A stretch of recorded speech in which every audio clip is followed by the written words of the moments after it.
The topic that I want to discuss today is whether it might be possible to establish some sort of a rational basis for the perspective, the concept that God spoke to the Jews at Mount Sinai 3,300 years ago.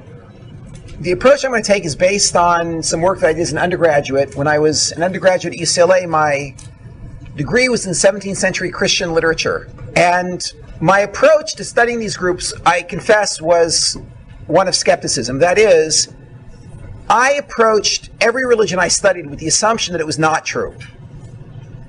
And my goal was to find a way to undermine the religions that I was studying. It was not the most objective approach. While I was doing my undergraduate work, I developed an algorithm. See, and this algorithm, I believe, enables you to unravel almost any religion on the planet in about a minute and a half. The way the algorithm works is this. When you approach a religious group and you say to them, why should I join your group? Invariably, they will give you a long list of the benefits that you can gain by joining their group. You can achieve a sense of internal peace, oneness with the universe, a front row seat in the next world, better professional life, better personal life. Each group offers its own list of benefits. Now, if you ask the particular group that you're speaking to, if you ask them, can I derive these benefits from any other religious system? Invariably, they will tell you, no, of course not. Only with us. Which means they possess secret information that nobody else has. So then if you go the next step and you say to them, so let me ask you something, where did you get this information? Then they will reveal to you something which I have dubbed the revelation narrative. A revelation narrative is the story of how any particular religion came to possess the secret information that you need to achieve their benefits. All revelation narratives, in every religion I experienced, follow a pattern. So if I was doing a 4-day seminar with you, I would actually schlep you through 20 or 30 or 40 revelation narratives so you can see the pattern. But I'll just describe the pattern to you, and as you go out on your own and research religions, you will notice the pattern immediately. Christianity begins when Paul his name was actually Shaul, he was a Jew, is walking alone on a road on the way to Damascus, and he has this revelation. Jesus appears in front of him, tells him the whole story of his life. At this point, Jesus had been dead for 30 years, according to the Catholic Church. Jesus appears, tells the whole story of his life. Shaul, the Jew, converts on the spot to become a Christian, changes his name to Paul, comes back from this lone walk and tells the world, I've discovered Christianity, and that's the beginning of the religion. One man's lone experience on the road to Damascus. Islam begins when Muhammad dropped to the ground in what looks like an epileptic fit, gets up from the ground, wipes the foam from his mouth, and explains that that was not an epileptic fit. Really, that was a prophecy. And this is what God told me. Not you, of course. You were not privy to this prophecy, but I was told. And this process continued for many years. And during this time, Muhammad dictated the messages that he found in his head after these experiences. And this became the Quran, a collection of surahs, a collection of these records of revelation. Again, one lone man's experience. Buddhism begins when a wealthy Eastern prince, Siddhartha Gautama, settles beneath a Bodhi tree. With his body sitting beneath the Bodhi tree, his soul ascends to the 8th stage of transic insight. He achieves knowledge of all there is to be known and becomes a Buddha, a god of sorts. And out of the kindness of his heart, he came back down into his body so he could spread this technology among mankind. There have been other people in Buddhism who experienced what Buddha experienced, what Siddhartha Gautama experienced. In fact, in the history of Buddhism, according to some groups, there were as many as 44 people who achieved the state of being a Buddha. But of course, we only know that because Siddhartha Gautama told us. There is no other person who's ever met any of these other people who made it to the 8th stage besides Siddhartha Gautama himself. So again, you have an entire religion passing through one man. The same is, of course, true of the modern cults. Whichever modern cult you investigate, whether it be the Mormons with Joseph Smith Jr., hiking alone in the mountains, discovering these golden tablets, translating the tablets with a dictionary. The tablets were written in Reformed Egyptian, which is a language only known to Joseph Smith. Thank goodness, right next to the tablets, there was actually a dictionary that translated from Reformed Egyptian to modern English, which was very convenient. And when he was done translating the tablets, he then destroyed the tablets and the dictionary and only brought back the Book of Mormon. Because what do you need the tablets for anyways, you know? And that was the launching of the Mormon religion. All the modern cults start the same way. One or two people have a revelation and persuade others to follow. And in all these cases, the credibility of the religion rests on the credibility of its one or two founders. If they're telling the truth, the religion is true. If they're telling a lie, the religion is a lie. From an academic perspective, from the perspective of the analysis of religions, we call this zero credibility. There is no more reason to believe it than to not believe it.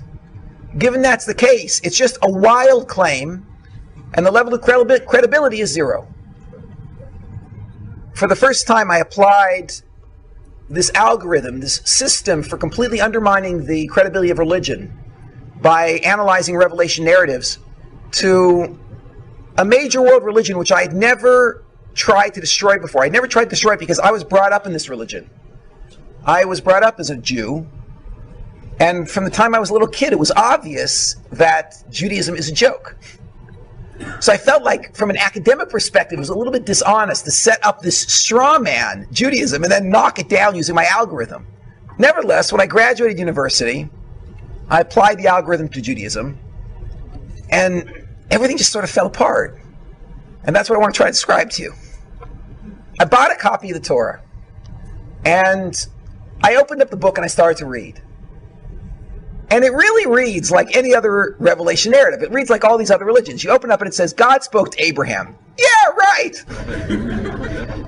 Then God spoke to one man, Isaac. Uh-huh. Then he spoke to Jacob. Yeah, sure. And this is just classic myth. I finished off the first book of the Bible. It was quite interesting. Got to the second book. Interesting stories about the plagues in Egypt. It's a bit difficult for me to understand, but okay, mythologies can be passed along.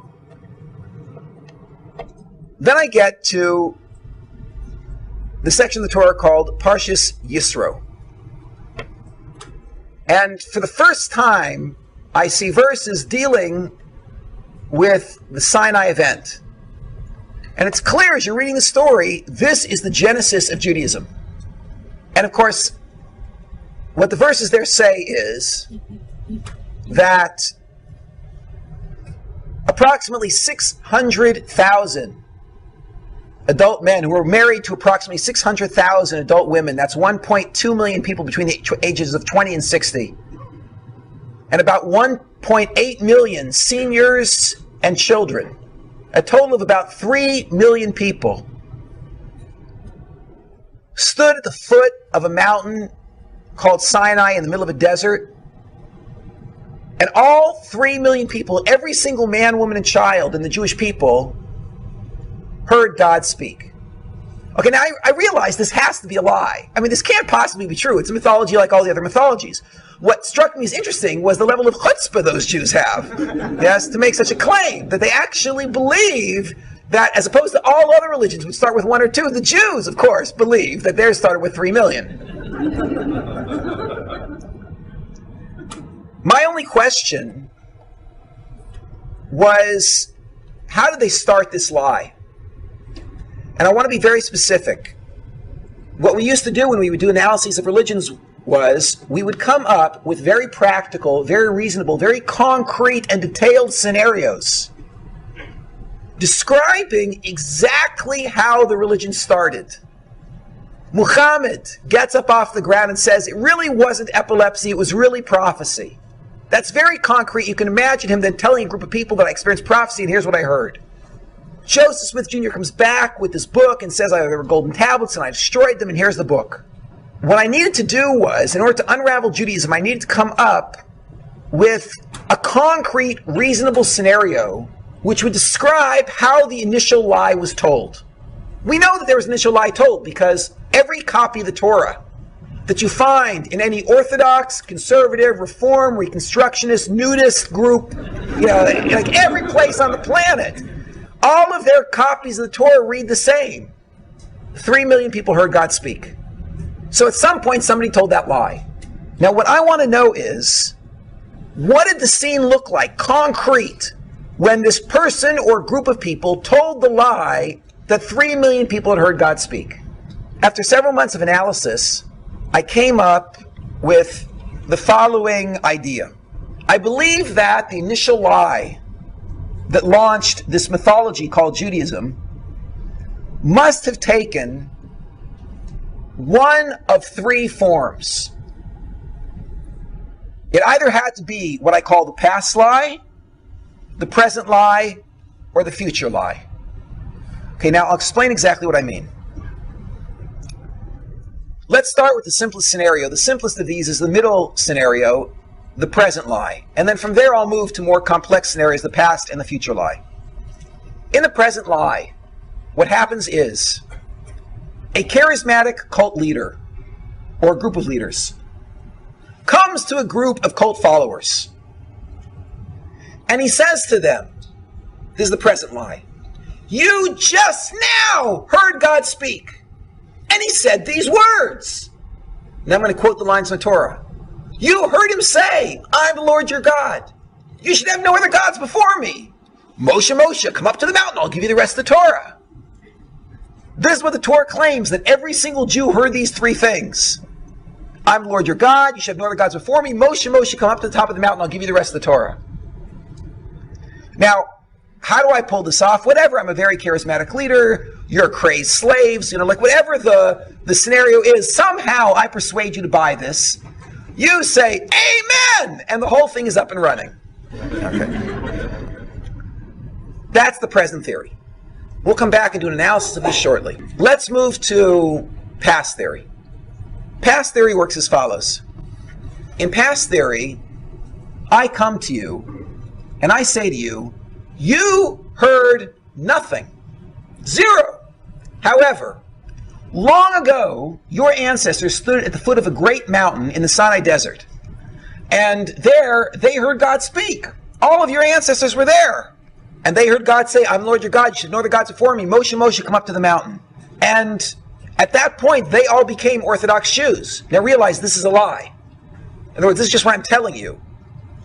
Somehow I persuade you of this. You might ask me then, why doesn't my mother know? Why doesn't my grandmother know? And of course, the true answer to that is because I just made this whole thing up 15 minutes ago in the other room.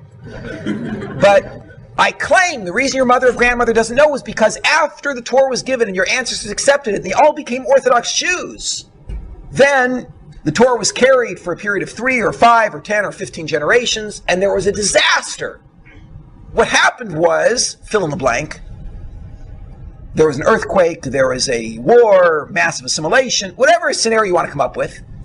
And the tradition was entirely forgotten from all of your families, which is why don't bother asking your mother about it. She won't know. Don't bother asking your grandparents or your great-parents. They won't know. And now my name is not going to be Moses now. My name is Fred. I've come to give you back your tradition, your heritage, the Torah, which I think the ink is just about dry on, and then I hand it to you. There is present theory. The Sinai event just took place. There's past theory. The Sinai event took place long ago. There's one other possibility, and I'm including this just for the sake of completeness. The other possibility is what I call future theory. In future theory, I come to you and I say, you heard nothing and your ancestors heard nothing. However, someday, your descendants will sit at the foot of a mountain called Sinai. There they will all hear God speak. He will say these words, "I'm the Lord your God, you should know the gods before me. Moshe, Moshe, come up to the mountain." Moshe will then go to the top of the mountain, he will receive the Torah, and here I'm giving you guys an advanced copy, and then I hand you the book. Now, again, just for the sake of completeness, realize there cannot be another theory.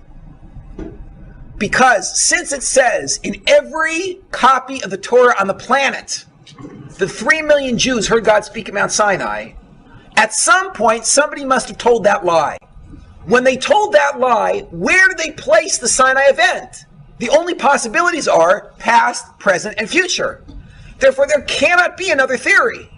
What I want to do now is a very initial, superficial analysis of these three theories, pointing out what I consider to be light problems, not significant problems, with all three theories. And then I'm going to introduce you to what I call the bomb, which is a difficulty which I think unravels all three theories in one shot. First, the light problems. Let's start with present theory. In present theory, I come to you and I persuade you that you just heard God speak, and then I hand you the Torah and you accept it. Now, to appreciate why this theory is not accepted on any university campus, that is, there are no modern secular biblical critics who believe in present theory. And the reason is because of a small problem called Applewhite theorem. And I'll try to explain how this problem works. A few years back, there was a gentleman by the name of Marshall Applewhite. Marshall Applewhite was one of the most talented cult leaders in California history. And I mean, if you made it in California, you're doing good as a cult leader, yeah? And he started two small cults. These cults serially exploded because Applewhite suffered from terrible fits of depression. And after he started this first small group, he was very, very successful, was actually making a lot of money, had access to a number of women, which I think was also part of his goal. He slipped into this depression, and the whole thing fell apart. Then he started a second cult. That lasted for a couple of years, and then that fell apart as well.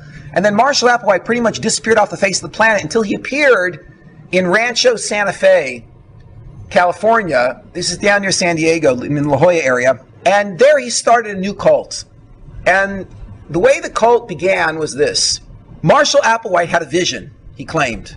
He said that we don't have to live these lives of quiet desperation. There's a better life, a better place, and we can get there. We can get to heaven if we can just pass through Heaven's Gate. Marshall Applewhite told this vision over to a few dozen people, and 40 people actually joined his group. Marshall Applewhite then had a second vision. In the second vision, Marshall Applewhite saw that the only way to walk through Heaven's Gate is wearing black Nike tennis shoes. And all 40 members of the Heaven's Gate cult went out and purchased black Nike tennis shoes. Applewhite then had a third vision, 3 out of 4. And in this third vision, he explained that women are going to have a much easier time passing through Heaven's Gate than men. Because there is this one part of human anatomy that gets in the way of Heaven's Gate. So one night after this vision, he invited the entire group to this mansion that they had purchased in Rancho Santa Fe. He handed out bottles of chloroseptic spray. It's a very effective topical anesthetic. And the guys just a couple of spritches. Then they handed out X-Acto blades. And it was over very quickly.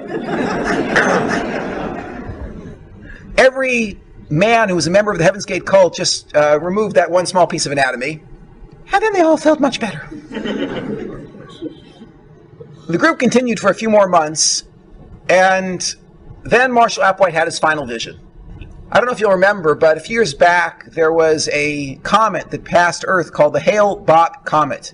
So the Hale-Bopp comet had a long tail, and at the end of the tail there was a little bobble. And there was a whole discussion among astronomers about what that bobble was. Was it another meteorite? Was it hot gases? What exactly was it?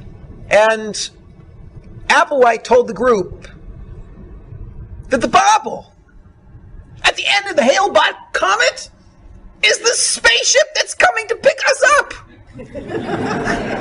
And he had a meeting of the group. 39 out of the 40 members of the cult made it to that meeting that night. There was one member who didn't know what was going to happen, who couldn't make it that night. And Marshall Applewhite declared on video, in fact, they videoed most of the meetings, so we have great records of this group. Marshall Applewhite declared on video that the time had come to ascend into the spaceship, and the only way to ascend into the spaceship was to consume a lethal dose of phenobarbital and then tie a hefty plastic trash bag over your head. So on video, there were 39 members of the Heaven's Gate cult who declared their faith in Marshall Applewhite, consumed a lethal dose of phenobarbital, tied a plastic trash bag around their head, and laid down and died. At which point Marshall Applewhite, who was slipping into depression again at that time, said on the video, "Ha ha, what a joke."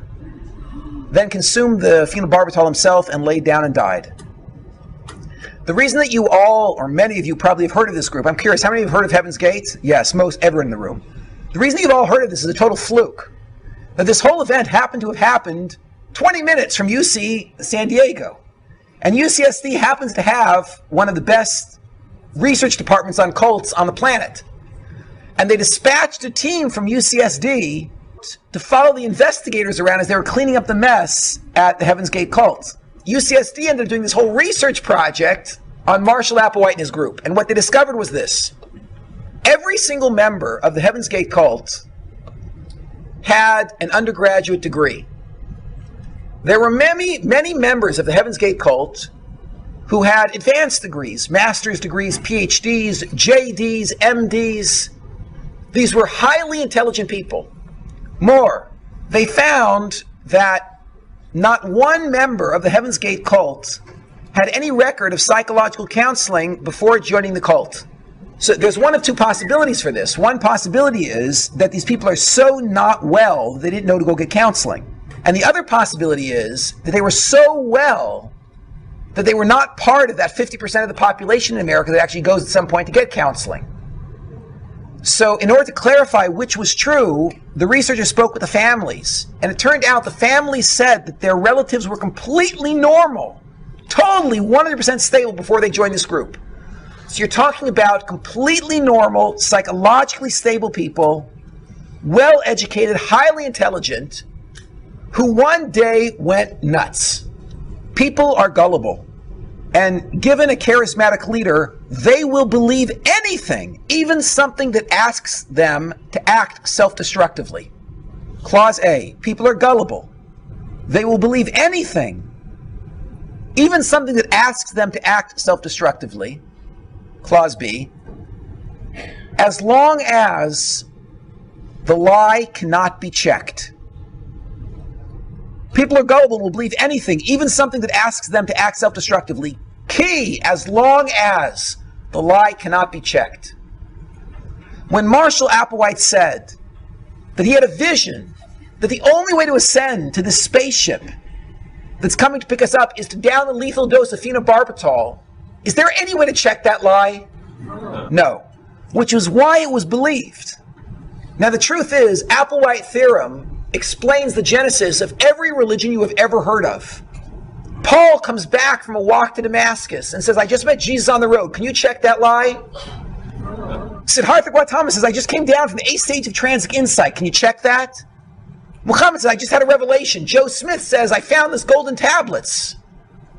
With all of these religions, they conform to Applewhite theorem. That is, they all begin when one or two people have a revelation. That revelation is not checkable.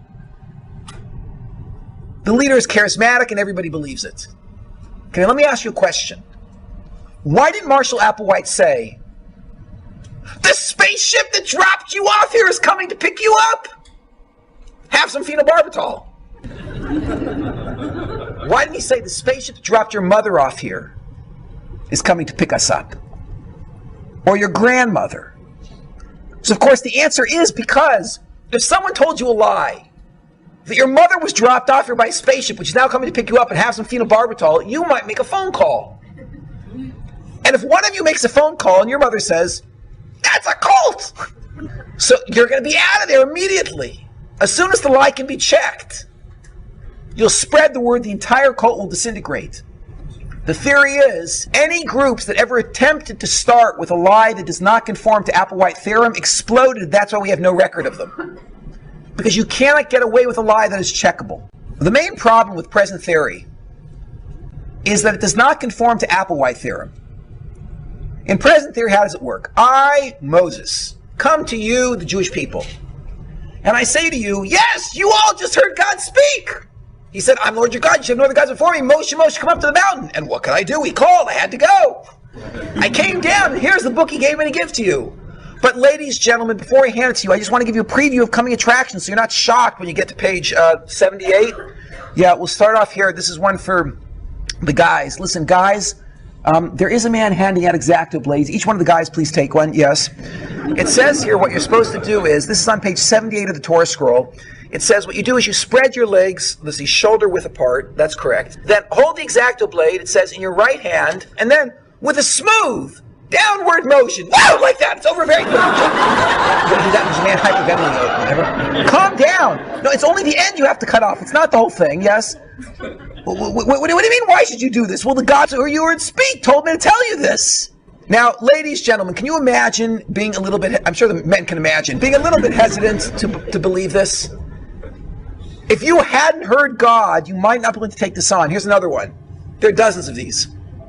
Ladies, listen, don't worry. We're not going to be walking through this this desert forever. Eventually, we're going to be out of this. We're going to come to the land of milk and honey. Ladies, you're all going to get apartments in Haifa and in Beersheba. For $250,000, get one in Harnof. Come, it's going to be wonderful. Just follow me. But listen, I want to warn you, ladies, when you get to page 237 of the Torah scroll, there's this commandment. I should tell you about it before I hand you the book. It says here that, 3 times a year, at pre-announced periods, that's Pesach, Sukkot, and Shavuos. So all of us able-bodied men, anyone of fighting age, we are all going to abandon you on the borders. And we're going to go up to Jerusalem and have a party. Oh, ladies, I know what you're worried about. You're concerned that perhaps the Egyptians or the Lebanese or the Jordanians or the Syrians are going to come pouring over the borders and rape, rob, and pillage. Ladies, don't worry. The God of you heard speak is going to protect you. Now you can imagine someone being a little bit hesitant. Here's one of my favorites. Ladies, gentlemen, listen. When you get to page 592 of the Torah scroll, realize this is going on 1200 BCE. Yeah, at this point, there's no electricity. There's no freeze drying. In those days, when there was a good crop, people lived. When there was a bad crop, people starved to death. So it says right here in the Torah, this is the book I'm about to hand you, that, once every 7 years, we're not going to plant. No, you misunderstood what I meant. You thought I meant that you'll plant the first year, and then you'll plant the second year, you'll plant the third year, the fourth, the fifth, the sixth, the seventh, and this way we'll rotate our crops, and the land will always be fertile. No, that's not what I meant.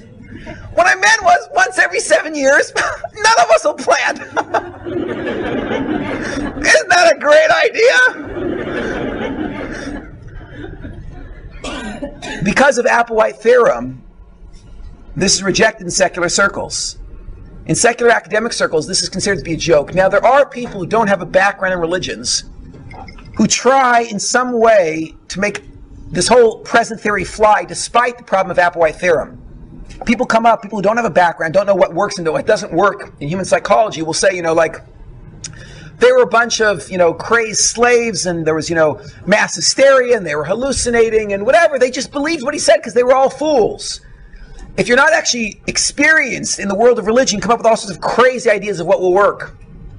I'll never forget, one of my favorite theories was, he's the only person with a PhD I've ever met who actually believed in present theory, despite the problem of Applewhite theorem. I said to him, how can you possibly believe in present theory, given the problem of Applewhite theorem? He said, I'll tell you how it happened.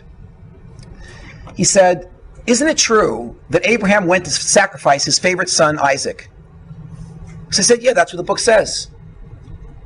So he said to me, Labe, would any normal person go to sacrifice their favorite son? Obviously, Abraham wasn't well. Now, isn't it true that Isaac, at the time of the sacrifice, was an adult? So I said, yeah, according to the book, it comes out he was an adult. And he says, and he cooperated? And I said, yeah, that's the indication from the book. It seems like he cooperated. He said, would any normal person cooperate and stretch out his neck so his father can slice it? Obviously, there was a developmental disability that was passed from Abraham down to Isaac. And it had a genetic component, and it went right into Jacob. Jacob passed it to the tribes. The tribes multiplied in Egypt. There was an entire nation of retarded people. Moses said to them, you heard God speak. And they said, we heard God speak. And that was it. The whole religion was up and running. So I said to him, listen, about you, I believe this. But how do you explain that the highest, per capita frequency of Nobel Prize winners comes from the descendants of the only known retarded nation in history?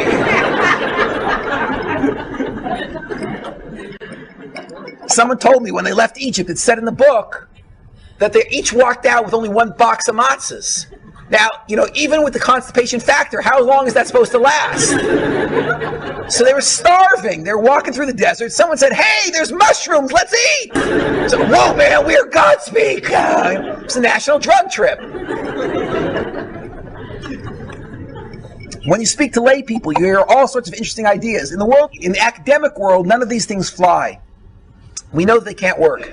But we know they can't work because of Applewhite theorem. But nevertheless, for the minute, any idea that occurs to you that might keep present theory alive, keep on the board. Because when I drop the bomb, that'll go too. One light problem with present theory is Applewhite theorem. Let's deal with future theory. Future theory is very problematic for the following reason. In future theory, I come to you and I say, you heard nothing. And your ancestors heard nothing. But someday God will speak to your descendants. Now, to appreciate the problem with this theory, let me show you a strength of past and present, and you'll see the weakness of future. Let's take present. I come to you and I say, you heard God speak. Let's say somehow I persuade you. What do you tell your children? 4 words. I heard God speak. What does your child tell his child? My mother and father heard God speak. What does your grandchild tell his child? My grandparents, my great-grandparents, my great-great-grandparents, my ancestors heard God speak. So you see, the present lie would create the sociological phenomenon that we find in the world today. That is, walk up to any Jew on the planet, Reform, conservative, Orthodox, secular, anybody, and ask them, excuse me, did you ever have an Orthodox ancestor? What will this person say? They have to say yes, because before 200 years ago, there was no such thing as Reform, conservatives, etc. There was only Orthodox. So given that's the case, they will say yes. That means every Jew alive today, unless they're the convert or the child of a convert, every Jew alive today, within 200 years, can trace their family back to some person who believed with all their heart and soul that God spoke to the Jews at Mount Sinai.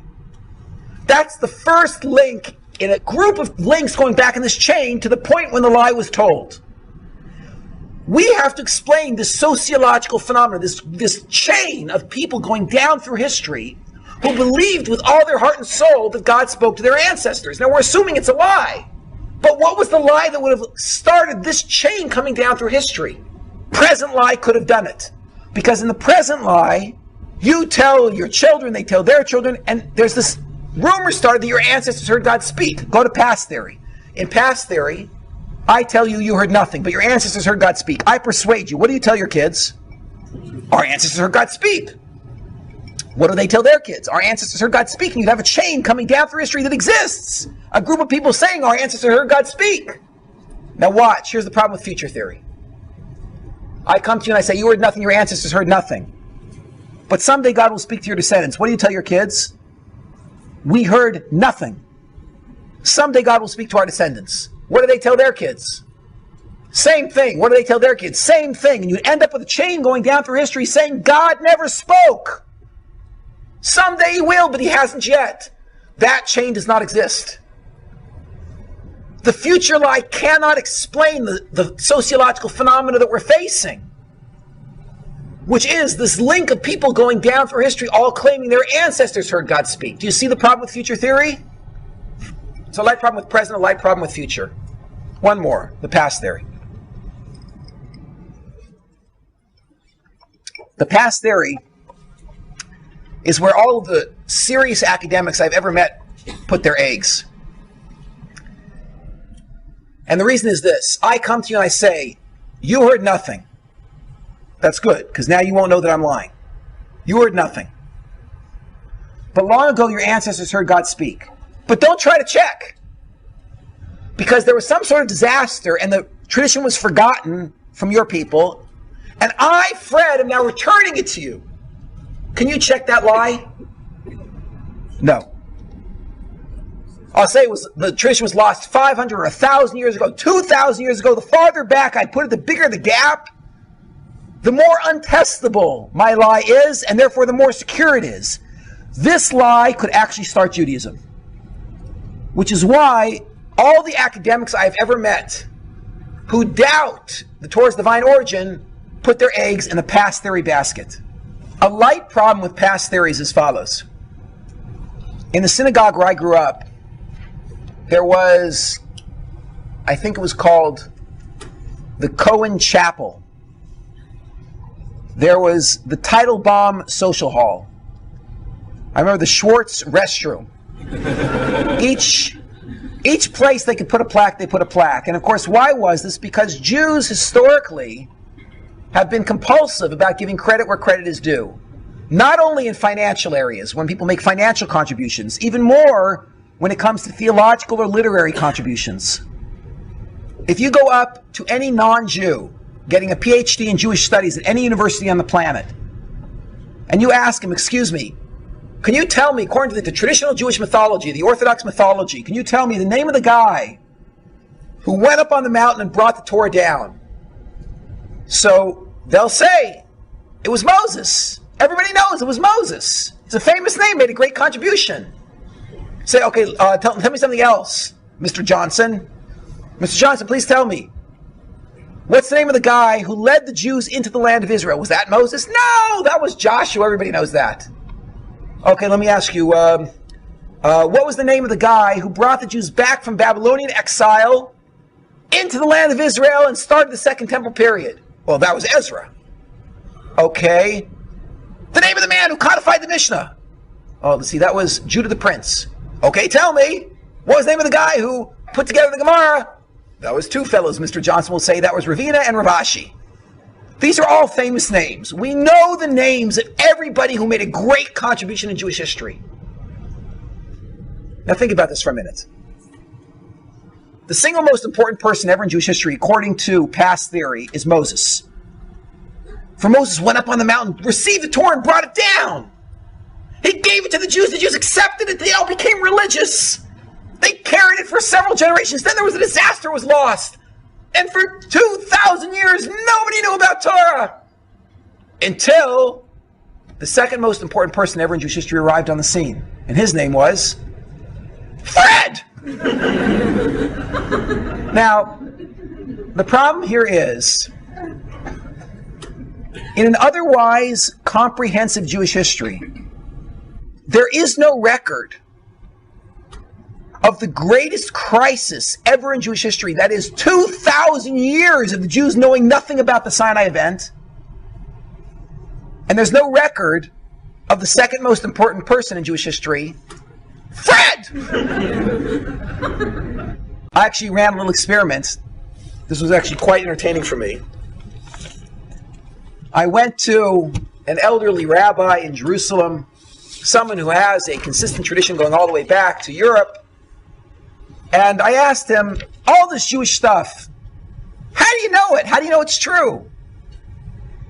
And he said to me, I heard it from my Rebbe. I said, yeah, what's your Rebbe's name? I said, my Rebbe's name is Rabbi Yerucham Levavitz. I said, yeah, when did he live? When did he die? He gives me the birth dates, the death dates. I check it. I find several books that actually indicate a relationship between Rabbi Yerucham Levavitz and this guy. And I accept, okay, there probably was a relationship, this man probably existed. Then I start doing research. Who was Rabbi Yerucham Levavitz's Rebbe? And I find several Jewish books all saying that Rabbi Yerucham Levavitz was a student of Rav Simcha Zissel Ziv. I trace it back. Who was Rav Simcha Zissel Ziv's Rebbe? Well, he learned from a fellow by the name of Rav Yisrael Salanter. And I confirmed from 4 different sources there actually was a relationship. And so I played the game until I produced this document. It's a fascinating document. On the bottom right is Rabbi Yerucham Levavitz, the Rebbe of the man I was speaking to. On the top left is Moses at Mount Sinai, with birth dates and death dates. Now, this is one of thousands and thousands of Torah traditions you could produce. Now, I'm not telling you, God forbid, that this is true. What I'm telling you is, this is what those Orthodox Jews believe. I got this from their sources. And what's strange is, every single year in a 3,300-year-old tradition is accounted for. There's no record of a gap. And there's no record of a man anywhere on this list who, after 2,000 years, brought the Torah back to the Jews. So one problem with past theory is, if it started when I told you that, yes, we just recovered from a 2,000-year gap and I afraid I'm restarting it, you might mention that to your children. And they might mention to their children, there would be such a record in Jewish history, and no such record really exists. Which made me question whether or not, in fact, Fred could have ever existed. So there's a light problem with present theory, the Applewhite theorem. There's a light problem with future theory. It wouldn't start the sociological phenomenon that we're looking at, which is a group of people moving down through history who believe that God already spoke to their ancestors. And there's a light problem with past theory. There's no record of Fred. But none of these impress me until I hit the bomb. And here I'm going to conclude. Imagine that I hold up for you a solid gold, 14-karat gold pen. And I show you that this pen is not only 14-karat gold, but it writes with 14-karat gold ink. So you say, Labe, that's a nice pen, but you're a Jewish teacher. Where'd you get one of those? So I say, you're right. On my salary, I can't really afford these. What I did was, I have this handy-dandy chemical equation, which enabled me to convert blue plastic into 14-karat gold. Alchemy, I did it. Here it is. Here's the formula. And you say to me, Labe, how interesting. Could I borrow that for a few minutes? And you run off with this thing, you copy it, and you hand it out to 50 groups of chemists and physicists to see if I was lying or if I told the truth. And you take this document, you give it to them all, and for 30 years, 3 times a day, these 50 groups of physicists try to reproduce my experiment to see if I was lying or telling the truth. And at the end of 50 years, they all come back, and they throw the paper on the table and they say it didn't work. Tell me, what do you conclude? Was I lying or telling the truth? I was lying. You're right. Now let me explain how you know that I'm lying. Because all of you accept as the fundamental principle of science, the backbone of the scientific method, that anything that is natural will happen more than once. I can't say I just got lucky. If it happened once, it will happen twice. And if you can't do it a second time, it's because it can't be done naturally. I did my work at UCLA on what we call North Campus. North Campus is where we deal with the humanities. I had friends on South Campus. On South Campus, everyone was well familiar with this principle of science. Anything that's normal happened more than once. On North Campus, we adopted the same principle. I have friends who are in the history department there. I know that some of you studied history. Within history, they borrow this principle that anything that's normal will happen more than once. And they come up with their own algorithm, their own theorem.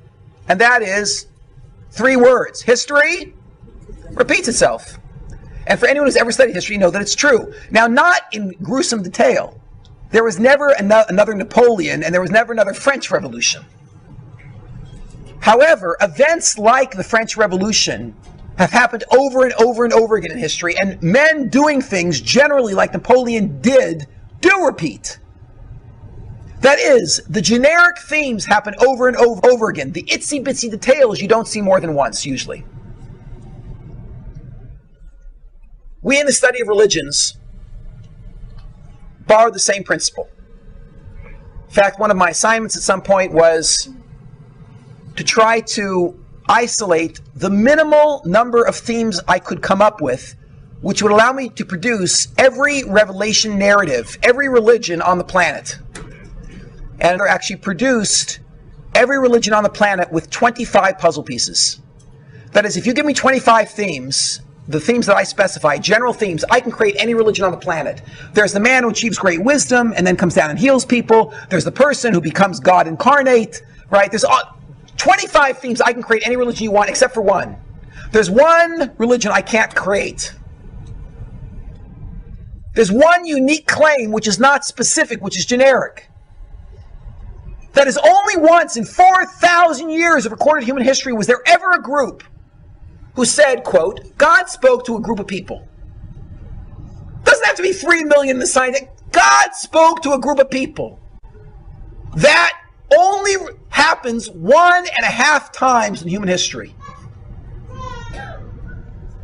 Once by the Jews, and once half a time in another case I'll describe momentarily. How does this work now? Let's apply the theorem. Let's say you come to me and say, I'll tell you how it happened. It was a national drug trip. So I say, great, gosh, why didn't I think of that? A national drug trip, that could do it. Let me ask you something. Is a national drug trip a natural event? Now you want to defend your theory. So you say, yeah, it's natural. I say, let me ask you a second question. Do natural events happen more than once? You say, yeah, of course. I ask you a third question. Did that ever happen again? Was there ever another group in history because of a national drug trip all thought they heard God saying the same words? You say, no. Then I say, then that's not natural. You say, oh, wait, I'll tell you what happened. It was an evolving mythology. They first said it was one person heard God speak, then 10 people, then 5 generations later it was 100 people, then 50 generations later it was 10,000 people, then it was a whole nation. I say, wow, why didn't I think of that evolving mythology? Let me ask you something. Is it natural for mythology to evolve that a group of people heard God speak? You say, yeah, that's natural. I say, oh yeah, let me ask you something. Do natural things happen more than once? You say, yeah. I say, did that ever happen again? No. Then I say, then that's not natural. You say, okay, I'll tell you how it happened. It happened this way. And you come up with any theory you would ever hear ever in your life. Anything you'll ever think of when you leave here, any challenge anyone ever throws at you. And think of Kellerman saying, can I ask you a question? This theory you just came up with, is that natural? The person says, yeah, that's natural. You say, question number 2, do natural things happen more than once? Sure. Did that ever happen again? No. Well, then it's not natural. And any theory anybody ever comes up with will fall apart as you apply this analysis. Now there's a potential counterargument which I'll just go over very quickly. Someone could say like this, it's a natural event, but extremely unlikely.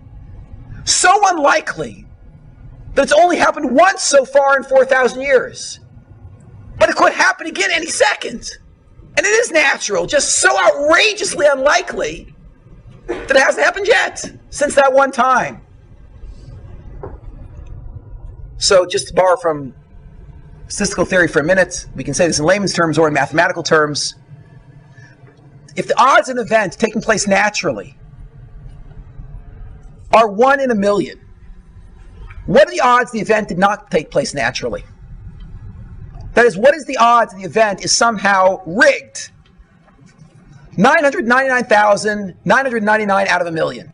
What are the odds of me taking a couple of dice, throwing the dice onto the table, and I tell you I'm the luckiest guy in the world, watch this, I throw the dice onto the table and boom, double sixes pop up. What are the odds that would happen? 1 in 36. 1 in 36 that I'll get double sixes. Now, let's say I tell you, oh, that's nothing. You want to see really lucky? I take the dice, pull them back again, boom, throw them again, and they come out double sixes a second time. What are the odds of getting double sixes twice in a row? So the odds are 1 in 1,296. Now, if I threw double sixes twice in a row, how many people in this room would believe, in fact, I'm the luckiest guy in the world? Okay, a couple of people. Now, I then throw the dice a third time and say, oh, that's nothing. Watch this, right? I toss them again. Boom, poof. Double sixes 3 times in a row. The odds of getting double sixes 3 times in a row are 1 in 46,656. There is now a 1 in 46,656 chance these dice are not loaded. And there is a 46,655 out of 46,656 chance that these dice are loaded. How many people in the room believe I'm the luckiest guy in the world? I throw the dice a 4th time, and I get double sixes, and I tell you I'm really incredibly lucky. The odds of that happening are 1 in 1,679,616. At this point, how many people believe that I'm just incredibly lucky? Raise your hand. Oh, good. A few guys still. Fine. Okay, now, I throw the dice another 100 times in a row, getting double sixes. At this point, the guy behind the craps table has called the police. And I'm just telling them I'm really, really lucky, yeah? Okay. When I'm up to 175 double sixes in a row, so the police are putting on the handcuffs and they're dragging me out of the room, and I keep saying, guys, what's the problem? There is a 1 in 14,560,000,000 chance that I could have just gotten lucky. Why are you doing this to me? And when I'm standing in front of the judge, I say to him, look there is a 1 in trillions chance. And the reality is that if any of you ever witnesses an event, and the odds of that event taking place naturally are 1 in trillions, then you would have to be crazy to believe that event just took place naturally. And that's why the judge doesn't believe it. I say, listen, there is a 1 in trillions chance. He says, my friend, you're going to see 30 years in prison now. But there's a 1 in trillions chance, but no rational person believes that. The exact same thing is true here. If it is outrageously unlikely that a natural event led to the Jewish belief that God spoke to the Jews at Mount Sinai, then it must be outrageously likely that it was not a natural event, but a supernatural event, a miracle, which actually created this mythology, or actually the story. So it would turn out then that if you wanted to argue that in fact it was the 1 in trillions chance, and that's how Judaism started, you could do it. But you'd have to say it like this. Since you're betting on the 1 in trillions instead of the trillions and trillions, you're betting on the 0.0000001 instead of the 99.99999%. There's a 0.00001% chance that it was natural, and 99.9999999% it was a miracle. So if you want to say it was a natural event, you have to say it like this. You have to use this language. You have to say, I believe it was a natural event. Because it is a wild leap of religious faith to put all your eggs in the 0.00001% chance. And anybody today who remains calm and rational will say, I'm putting my eggs into the 99.99999% chance. In fact, natural events happen more than once, and if this event never repeated itself, it's because it's not a natural event. I've given this lecture all over the world in the last 15 years, mainly at universities, most often to academics. I've never heard a counter-argument, although I would love to hear one. In a lecture now it's going back about 7 years ago, I mentioned in the lecture that I felt there were holes in my qualifications to give this lecture because although I've traveled in many countries, I've never had the opportunity to visit India, and the oldest pagan group on the planet happens to be in India. I believe that the oldest religion, continuous religion on the planet today, is a Hindu group in India. I'll tell you the name, but don't jump to conclusions. It's not the group you're thinking of. They're called the Hare Krishnas. And it's not the Hare Krishnas that you know of. The Hare Krishnas here in America are fakers. They're monotheists. They messed up the whole system. The original Hare Krishnas in India, they're polytheists, the original polytheists. They were probably the same sort of religion that Abraham was watching when he was growing up. Once after a lecture, a fellow came up to me in Jerusalem, and he said to me, did you know that Hare Krishnas opened an outreach center in Tel Aviv?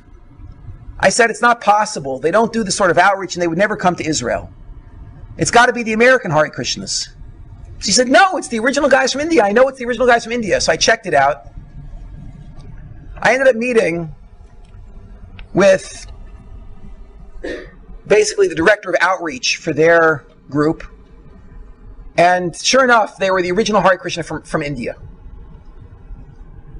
And the guy's name, I can't tell you his name for reasons you'll understand in a minute, but the guy's name sounded like Shrewdlou Goldberg.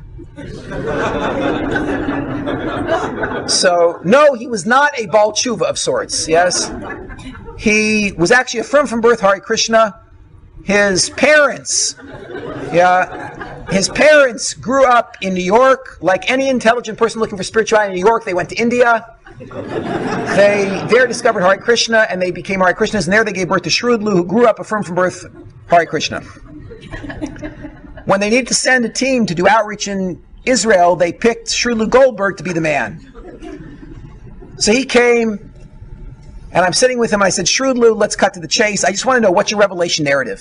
Shrewdlou says to me, oh no, Mr. Kellerman, that's not how we do things. Okay, so I had to adjust a little bit. I said, okay, Shrewdlou, how do we do things? Shrewdlou says to me, here we share. He says, Mr. Kellerman, first you tell me your revelation narrative. It's like, this is unbelievable. Shrewdlou Goldberg wants to hear the Jewish revelation narrative. I just loaded my rifle and fired with both barrels, The poor guy, for an hour, I told him the entire lecture that I've told you. Didn't mean to come to, drag some Jew back to his heritage, but what can I do? God brought me here,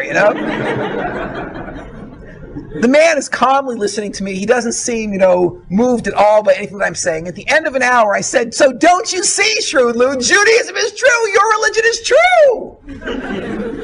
So Shrewdlou looks at me and says, Mr. Kellerman, while it might be true that your religion is true, our religion, Hare Krishna, is also true. I exploded. I said, Shrewdlou, you can't know that yours is true. Ours you can know. Shrewdlou says, no. We can also know that our religion is true. I said, how? He says, we also have a mass revelation. And what bothered me was the man was so sincere. And I said to him, what are you talking about? And he says, haven't you ever read the Bhagavad Gita? And I said, you're darn right I've read the Bhagavad Gita. It's a famous Hindu tract. It's about a battle between two peoples. He says, Mr. Kellerman, at the battle of the Bhagavad Gita, how many people were present? There were 3 million. He says, yes, Mr. Kellerman, and we have an oral tradition that at the battle of the Bhagavad Gita, our chief god, Krishna, descended in the sight of all 3 million people. He spoke to them and all 3 million people dropped dead just like your people at Sinai. So I turned white. I didn't know what to say. I was trying to picture, how am I going to look in a toga?